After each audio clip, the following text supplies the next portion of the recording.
नमस्कार मैत्रिणींनो, सोनम्स रेसिपीमध्ये तुमचं मनापासून स्वागत आहे. आज मी तुम्हाला अशी ज्वारीची भाकरी बनवून दाखवणार आहे की जी इतकी मऊ, गोल आणि छान फुगलेली देखील होईल. पहिल्याच प्रयत्नात तुम्हाला अगदी परफेक्ट भाकरी जमेल. तुमची ही भाकरी तव्यावर टाकली की तुटते का? थापताना कडा फुटतात का? फुगत नाही किंवा गरम असताना मऊ असते आणि थोड्या वेळाने अगदी कडक होते का? तर आजचा हा व्हिडिओ शेवटपर्यंत नक्की पहा, कारण आज मी फक्त रेसिपी नाही तर प्रत्येक स्टेप मागचं कारण, लहान लहान टिप्स आणि भाकरी परफेक्ट होण्यासाठी लागणारे सगळे सिक्रेट सांगणार आहे. चला तर मग वेळ न घालवता सुरुवात करूया. आता आपण पाणी गरम करायला ठेवूया. इथे अनेक जणींची चूक होते. काही जणी थेट थंड पाण्याने पीठ मळतात, पण गरम किंवा कोमट पाण्यामुळे पीठ छान मऊ होतं आणि भाकरी थापायलाही खूप सोपी जाते. ही पहिली गोल्डन टिप नक्की लक्षात ठेवा. सर्वात प्रथम इथे परातीमध्ये मी ताजं ज्वारीचं पीठ घेतलं आहे. तर इथे मी 4 भाकरी करणार आहे, त्यासाठी एवढं पीठ घेतलं आहे, तुम्ही पाहिलंच आहे.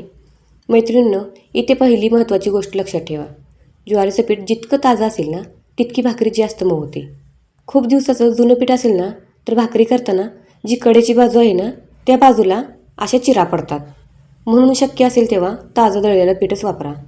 आता या ठिकाणी आपण जे गरम पाणी केलं आहे ना, ते यामध्ये घालूया. आता पाणी छान गरम झालं आहे. हे पाणी आपण थोडं थोडं घालत मिक्स करणार आहोत. एकदम सगळं घालू नका. ज्वारीच्या पिठाचा दर्जा बदलत असल्यामुळे प्रत्येक वेळी पाण्याचं प्रमाण थोडं वेगळं लागू शकतं. म्हणून पाणी हळूहळू घाला. आता या चमच्याचे पीठ काढूया. आता हलक्या हाताने हे पीठ एकत्र करून घेऊया. घाई अजिबात करू नका. एक छोटीशी माहिती, आपल्या महाराष्ट्रात ज्वारीची भाकरी ही फक्त अन्न नाही, तर परंपरेचा एक भाग आहे. गावाकडे आजही अनेक घरामध्ये दिवसातून एक वेळा ज्वारीची भाकरी आवर्जून केली जाते. कारण ती चविष्ट तर असतेच, पण पोटही बराच वेळ भरलं ठेवते. आता मी यात थोडे थोडे पाणी घालून मळून घेते. आता मात्र मी यात थोडंसं गार पाणी घालणार आहे. पहिले आपण गरम पाणी घातले आहे, आता गार पाणी घेतले तरीही चालेल. सुरुवातीला पीठ थोडंसं चिकट वाटलं तरी काळजी करू नका. हळूहळू ते छान मऊ होतं. मैत्रिणींनो, तुम्ही भाकरी हातावर थापता की प्लास्टिकवर? कमेंटमध्ये नक्की सांगा. तुमच्या कमेंट्स वाचायला मला खूप आवडतात. आता हे पीठ थोडंसं कोमट झालं आहे, म्हणून आपण हाताने मळायला सुरुवात करूया. जितकं जास्त प्रेमाने आणि नीट मळाल, तितकी भाकरी सुंदर होते. किमान 5 ते 7 मिनटं हे पीठ मळा. हा वेळ वाया जात नाही. यामुळे भाकरी मऊ राहते. जर पीठ थोडंसं कोरडं वाटलं तर 1-2 चमचे गरम पाणी अजून घाला. आणि जर जास्त ओलं झालं तर अगदी थोडंसं पीठ भुरभुरा. पण एकदम पीठ घालू नका, नाहीतर भाकरी कडक होईल. आता बघा, पीठ किती छान मऊ आणि गुळगुळीत झालं आहे. या टेक्स्चरची आपल्याला गरज असते. आता हे पीठ आपण 5 ते 6 मिनटे झाकून ठेवूया. जरी नाही ठेवले तरीही चालेल. आता मी व्हिडिओ करते, त्यासाठी तुम्हाला लगेचच भाकरी बनवून दाखवते. ही स्टेप अनेक जण टाळतात, पण त्यामुळे पीठ सेट होतं आणि भाकरी थापताना कडा फुटत नाही. तर इथे मी 4 भाकरी बनवणार आहे. त्यासाठी असे छोटे छोटे गोळे करून ठेवलेले आहेत. तोपर्यंत मी तुम्हाला एक मजेशीर गोष्ट सांगते. पूर्वी आपल्या आजी आजोबा रोज ज्वारीची भाकरी खायचे, त्यामुळे दिवसभर काम करूनही त्यांच्यात ताकद असायची. आज पुन्हा अनेक लोक ज्वारीच्या भाकरीकडे वळत आहेत, कारण ती रोजच्या आहारात एक चांगला पर्याय ठरू शकतो. आता एकदा पुन्हा हलक्या हाताने मळून घेऊया. बघा, पीठ किती मऊ झालं आहे आणि एकजीव झाला आहे. याचाच परिणाम भाकरीवर दिसणार आहे. आता या पिठाचा मध्यम आकाराचा गोळा करूया. इथे एक छोटी पण खूप महत्त्वाची टिप, गोळा करताना कुठेही भेगा राहून देऊ नका. जर गोळ्यावर भेगा दिसत असतील तर थोडंसं पाणी हाताला लावून पुन्हा गुळगुळीत गोळा करून घ्या, कारण गोळ्यावर भेगा असतील तर भाकरी थापताना कडा तडकतात. आता आपण ताटामध्ये थोडंसं कोरडं पीठ घालायचं. तर मैत्रिणींनो, इथे ही एक चूक अनेक जण करतात. खूप जास्त कोरडं पीठ वापरतात, त्यामुळे भाकरी मऊ राहत नाही.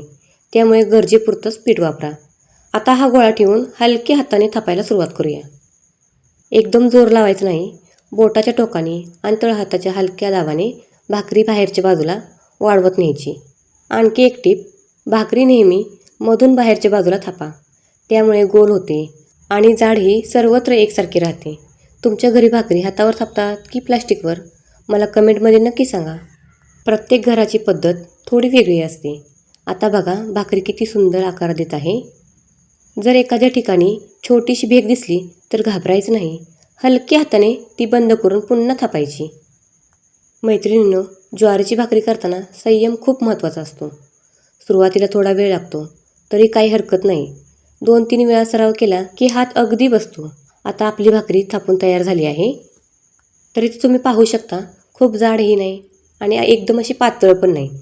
व्यवस्थित अशी आपली भाकरी तयार झालेली आहे. तोपर्यंत आपण तवा आधीच गरम करायला ठेवला आहे. तर इथे एक लक्षात ठेवा, तवा जर खूप असा गरम असेल तर भाकरी बाहेरून लगेचच भाजते, पण आतून कच्ची राहते. आणि तवा थंड असेल तर भाकरी फुगत नाही. त्यामुळे तवा मध्यम तापमानाचा असणं खूप गरजेचं आहे. तर आता आपण इथे भाकरी अलगद उचलून तव्यावर टाकली आहे. हे करताना घाई अजिबात करायची नाही. बघा, भाकरी तव्यावर अगदी छान अशी बसलेली आहे. आता या भाकरीला आपण पाणी लावून घेऊया. तर इथे मी पाणी लावून घेतलेलं आहे भाकरीला. तोपर्यंत एक छोटीशी माहिती सांगते तुम्हाला मी.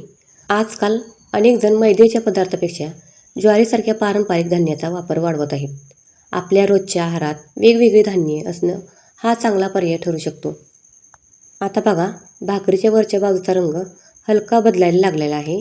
याचा अर्थ आता ती पलटायची वेळ झाली आहे. अगदी हलक्या हाताने भाकरी पलटूया. ही स्टेप करताना काटा किंवा चमच्याचा जोरात वापर करू नका, त्यामुळे भाकरी फाटू शकते. आता दुसरी बाजूही छान अशी भाजून घेऊया. भाजताना गॅसची आच मध्यम ठेवायची. लक्षात ठेवा, भाकरीला वेळ द्या. घाई केली तर चवही कमी होते आणि मऊपणाही कमी होतो. आता बघा मैत्रिणींनो, आपली भाकरी दोन्ही बाजूनी छान अशी भाजली आहे. आता तव्यावरून अलगद उचलून थेट जाळीवर भाजूया. गॅसची आच मध्यम ती मोठी ठेवा आणि भाकरी हलकी हाताने फिरवत जावा. अरे वा, बघा बघा, आपली भाकरी किती सुंदर फुगायला लागली आहे. भाकरी फुगली म्हणजे पीठ व्यवस्थित मिळलं आहे, तवा योग्य तापला आहे आणि प्रत्येक स्टेप नीट झाली आहे. एक गोष्ट लक्षात ठेवा, जर भाकरी पहिल्यांदा फुगली नाही तर निराश होऊ नका. प्रत्येक वेळी अनुभव वाढत जातो आणि सरावाने अगदी परफेक्ट भाकरी जमते. आता ही भाकरी उतरवून लगेच स्वच्छ कपड्यावर ठेवूया. ही खूप महत्त्वाची टीप आहे. गरम भाकरी उघडी ठेवली तर तिच्यातील वाफ जाते आणि ती लवकर कडक होते. म्हणून भाकरी नेहमी कपड्यावर किंवा झाकणाच्या डब्यात ठेवावी. आता याच पद्धतीने उरलेल्या सगळ्या भाकऱ्या करून घेऊया. मैत्रिणींनो, तुम्ही लक्ष दिलं का? आज आपण कोणतीही घाई केली नाही. ज्वारीची भाकरी म्हणजे संयम. प्रत्येक स्टेपला थोडा वेळ दिला, म्हणूनच परिणाम इतका छान मिळाला. आता आणखी काही महत्त्वाच्या टिप्स सांगते. पहिली टिप, पीठ नेहमी ताजं वापरा. दुसरी टिप, पाणी एकदम न घालता थोडं थोडं घाला. तिसरी टिप, पीठ किमान 5 ते 7 मिनटं मळा. चौथी टिप, पीठ झाकून ठेवा. ही स्टेप कधीही टाळू नका. पाचवी टिप, भाकरी थापताना जास्त कोरडं पीठ वापरू नका. सहावी टिप, तवा योग्य तापलेला असावा. सातवी टिप, भाकरी वारंवार पलटू नका. आठवी टिप, भाजून झाल्यावर लगेचच झाकण ठेवा. या छोट्या छोट्या गोष्टी लक्षात ठेवल्या तर प्रत्येक वेळी मऊ आणि सुंदर भाकरी तयार होईल. आता मी तुम्हाला एक छोटी माहिती सांगते. आपल्या महाराष्ट्रात ज्वारीची भाकरी किंवा ठेचा, पिठलं, वांग्याचं भरीत, झुणका, मटकीची उसळ किंवा हिरव्या मिरचीच्या ठेच्यासोबत खूप आवडीने खाल्ली जाते. साधं जेवण असलं तरी त्याची चव अप्रतिम लागते. तुम्ही ज्वारीची भाकरी कोणत्या भाजीसोबत खायला पसंत करता? पिठलं, ठेचा, वांग्याचं भरीत की दुसरी एखादी भाजी? मला कमेंटमध्ये नक्की सांगा. तुमच्या कमेंटमधून मला नवीन रेसिपीच्याही कल्पना मिळतात. आणखी एक महत्त्वाची गोष्ट, काही जण विचारतात की भाकरी दुसऱ्या दिवशी कशी मऊ ठेवायची? त्यासाठी भाकरी पूर्ण अशी थंड होऊ देऊ नका. गरम असतानाच स्वच्छ सुती कपड्यात गुंडळून ठेवायची डब्यामध्ये. त्यामुळे तिचा मऊपणा बराच वेळ टिकून राहतो. जर डब्यात ठेवताना वरून जर हलकंसं असं तूप लावलं ना तर त्याची चव अजून छान लागते. तर मैत्रिणींनो, आता बघा, आपली गरमागरम मऊ आणि गोल अशी छान फुगलेली ज्वारीची भाकरी तयार झाली आहे. खरंच भाकरी दिसायला जितकी साधी असते ना, तितकीच ती बनवताना छोट्या छोट्या गोष्टी काळजी घ्यावी लागते. पण एकदा का या टिप्स लक्षात ठेवल्या की प्रत्येक वेळी भाकरी अगदी परफेक्टच तयार होते. यावर थोडंसं साजूक तूप लावलं तर चव अप्रतिम लागते. पिठलं, झुणका, ठेचा, वांग्याचं भरीत, मटकीची उसळ किंवा दह्यासोबत ही भाकरी खूप छान लागते. मैत्रिणींनो, तुम्हाला एक प्रश्न आहे. तुमच्या घरी ज्वारीची भाकरी कोणत्या भाजीसोबत खायला जास्त आवडते?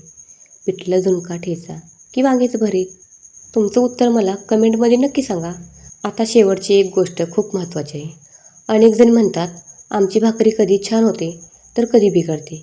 याचं कारण एकच, भाकरीमध्ये कोणतीही जादूची ट्रिक नसते. लहान लहान गोष्टींची काळजी घेतली तरच भाकरी परफेक्ट होते. तर मैत्रिणींनो, आजचा हा व्हिडिओ तुम्हाला उपयोगी वाटला असेल तर एक छोटी विनंती आहे. व्हिडिओला लाईक नक्की करा, कारण तुमचा एक लाईक आम्हाला अशाच पारंपरिक आणि उपयोगी रेसिपी आणण्यास प्रेरणा देतो. आणि जर सोनम्स रेसिपीवर नवीन असाल तर चॅनेलला आपल्या सबस्क्राईब देखील करा, कारण इथे तुम्हाला रोज अशा सोप्या, पारंपरिक आणि हमखास यशस्वी होणाऱ्या रेसिपी पाहायला मिळतील.